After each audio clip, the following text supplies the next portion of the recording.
দিদি, এভাবে দরজাটা কেন বন্ধ করলেন? মাথায় ব্যান্ডেজ বেঁধে মাথা ব্যথার নাটক করে আর কতদিন কাটাবে শ্যামা? ছোট কর্তা আমায় কোনোদিনও ক্ষমা করবেন না। কি মানে এই কথাগুলো শ্যামা? রাধার গান গাওয়া নিয়ে যা যা হচ্ছে এই বাড়িতে সেগুলো শুধু দেখে যাও। তুমি যেদিন নিখিলকে সব সত্যিটা বলতে পারবে সেদিন থেকে তোমার জীবনের দ্বিতীয় অধ্যায় শুরু হবে। সব শেষ হয়ে গেল, সব শেষ হয়ে গেল। আমি নিজেকে শেষ করে দেবো। এই সব কিছু আমি শুধু তোমার জন্যই সাজিয়েছি। I love you Nikhil, I really love you. এই তমালের তলে বাঁশি বাজাইতো বাজাইতো, এই তমালের তলে বাঁশি বাজাই। শ্যামা,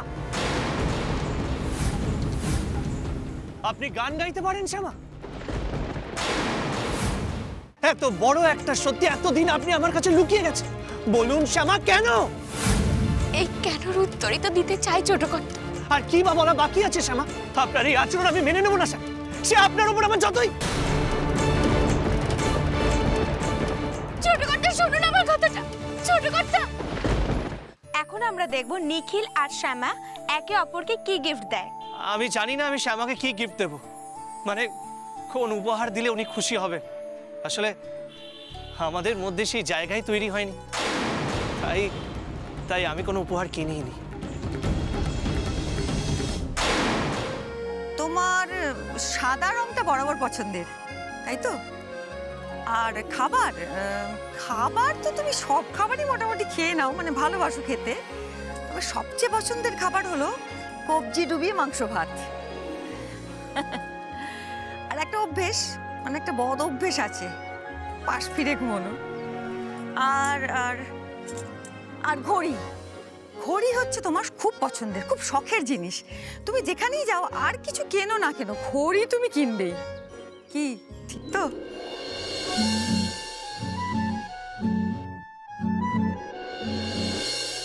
সারা জীবন তুমি অনেক পরিশ্রম করেছো, অনেক অনেক পরিশ্রম করেছো, কিন্তু আশ্চর্যের কথা কি জানো? তবু তোমার মুখ থেকে কেউ হাসিটুকু কেড়ে নিতে পারেনি, কখনো পারেনি। আর এই গুণের কোনো তুলনাই হয় না। আর এই গুণগুলোর জন্যই তো তোমাকে এত ভালোবাসি। সততা, অধ্যাবসায়, ভালোবাসা, এ তো তোমার জীবনের মূল মন্ত্র। আর সততা তোমার মূল মন্ত্র বলেই তুমি সবচেয়ে বেশি অপছন্দ করো অসৎ লোকেদের।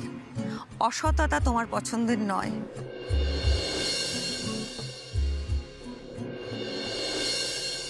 আর অপছন্দ করো কুঁড়েমিকে। কুঁড়েমি তোমার একদম ধাতে নেই, তাই তো? তবে এত কিছুর পরেও তুমি মনে করো যে ক্ষমা হলো পরম ধর্ম।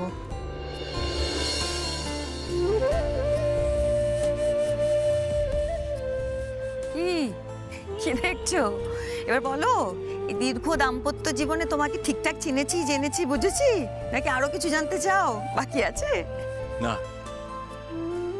না চাইতেই যেমন তুমি সারা জীবন আমাকে সবকিছু দিয়ে এসেছো সুজাতা, আজও তেমনি কিছু জানতে চাওয়ার আগেই তুমি আমার সব প্রশ্নের উত্তর দিয়ে দিয়েছো।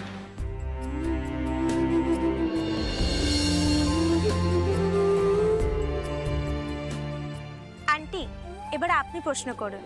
হ্যাঁ, এইবার তুমি বলো তো, বলো এবার দেখি কেমন পারো।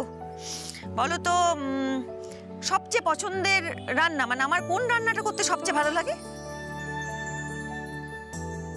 চিংড়ি মাছের মালাইকারি। ঠিক। আচ্ছা, এবার বলো যে কোন ফুলটা আমার সবচেয়ে পছন্দের?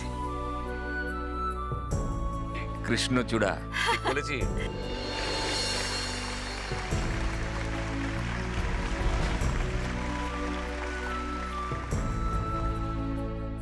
এইবারে বলো যে আমার পছন্দের রং কি? তোমার পছন্দের রং নীল। নীল। আচ্ছা, এইবারে বলো, মানে সবশেষে বলতে হবে যে আমার সবচেয়ে পছন্দের মানুষ কে? খুব সোজা, আমি।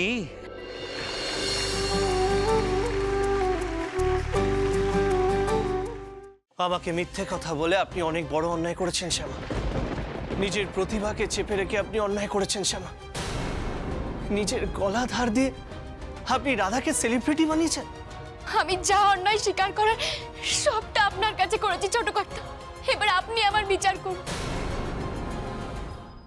কর্পূর এবং ধুনো সমেত অগ্নিপিণ্ডকে হাতের তালুতে রেখে নিজেকে শুদ্ধ করে নিতে হবে, কিন্তু মনে রাখতে হবে হাত পুড়ে গেলেও কিন্তু আগুন নেভানো যাবে না।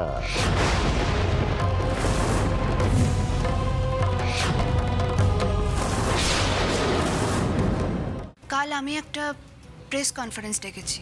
আমার অনুরোধ যে কাল আপনিও সেখানে উপস্থিত থাকবেন। এই প্রেস কনফারেন্স কথাটা তোমার মুখ থেকেই প্রথম শুনলাম তা নয়, কিন্তু আমি আগেই জানতাম। দিদির বাবার সঙ্গে ড্যাডের কোনো একটা পুরনো পরিচয় আছে, সেটা কি? এক্ষুনি চিকিৎসা না হলে বিপদ হয়ে যাবে। আমি মাকে কথা দিয়েছিলাম বাবাকে নিরাপদে ফিরিয়ে আন। এখন যদি বাবার কিছু হয়ে যায় তাহলে আমাদের লড়াই মিথ্যে হয়ে যাবে লোকনাথ।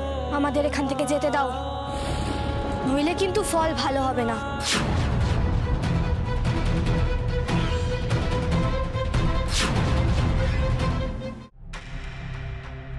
ও কিসের আলো পাহাড়ের পথ বেয়ে উঠে আসছে? নিশ্চয়ই ওই রাজাটা তন্ত্রমাতা বৃশ্চিক। ওকে আমাদের ধরতেই হবে। আসুন চলুন।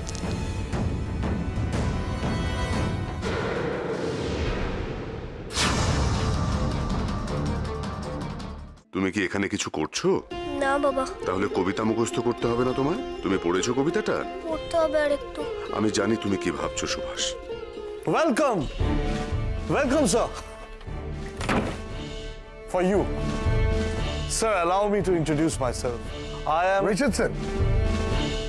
জেঠুমুনি যদি জানতে পারে যে তুই গেছিস তাহলে আমাদের কাউকে আর আস্ত রাখবে না। দেখুন, আপনি সবে একটু একটু করে সুস্থ হয়ে উঠছেন। এই অবস্থায় দৌড়ঝাঁপ করে আপনার যদি আবার কিছু হয় তখন আপনাকে কে দেখবে বলুন তো? আপনি কি দেখবেন না? শবনম, শবনম,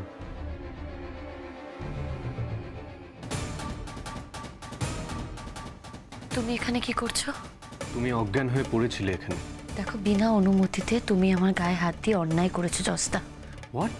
চলো, চুপ করে আছো কেন? বলো কি বলতে চাই। তুই এখানে কি করছিস?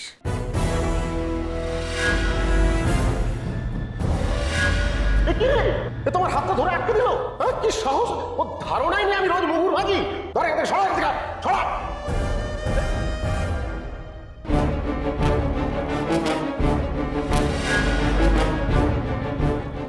তোমার জন্য আজ আমার অনেক ক্ষতি হয়ে গেছে। তোমার কেরিয়ার বরবাদ না করে আমি এখান থেকে যাব না, কিছুতেই যাব না। তুমি কিছুর একটা ব্যবস্থা করে দেবে প্লিজ। হেল্প করবো আমি তোমায়। তোমার ওপর যে অন্যায়টা হয়েছে তার বিচারও আমি তোমায় পাইয়ে দেব। ডার্লিং, তুমি ফিউচারে সুপারস্টার হয়ে যাবে। আর একবার যদি গানটা হিট হয়ে যায়, হু নোজ কি তুমি মুম্বাইয়ে সুপারস্টার হয়ে যেতে পারো। আর তখন আমি সবাইকে বলবো যে আমি তোমাকে বানিয়েছি। আপনি আমাকে বানাননি, আমাকে পেখম দেবী বানিয়েছেন।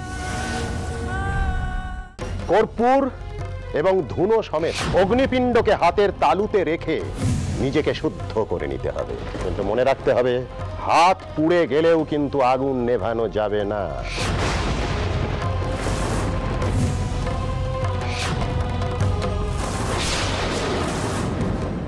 এক্ষুনি চিকিৎসা না হলে বিপদ হয়ে যাবে। আমি মাকে কথা দিয়েছিলাম বাবাকে নিরাপদে ফিরিয়ে আন।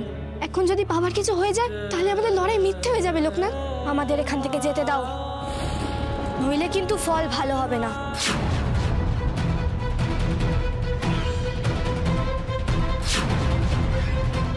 তুমি কি এখানে কিছু করছো? না বাবা। তাহলে কবিতা মুখস্থ করতে হবে না তোমায়? তুমি পড়েছো কবিতাটা? পড়তে হবে আর একটু। আমি জানি তুমি কি ভাবছো Subhash. Welcome, welcome sir. For you, sir, allow me to introduce myself. I am Richardson. Shabnam, Shabnam,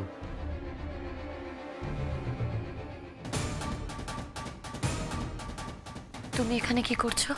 তুমি অজ্ঞান হয়ে পড়েছিলে এখানে। দেখো, বিনা অনুমতিতে তুমি আমার গায়ে হাত দিয়ে অন্যায় করেছো জস্তা। হোয়াট? চলো, চুপ করে আছো কেন? বলো কি বলতে চাই। তুই এখানে কি করছিস?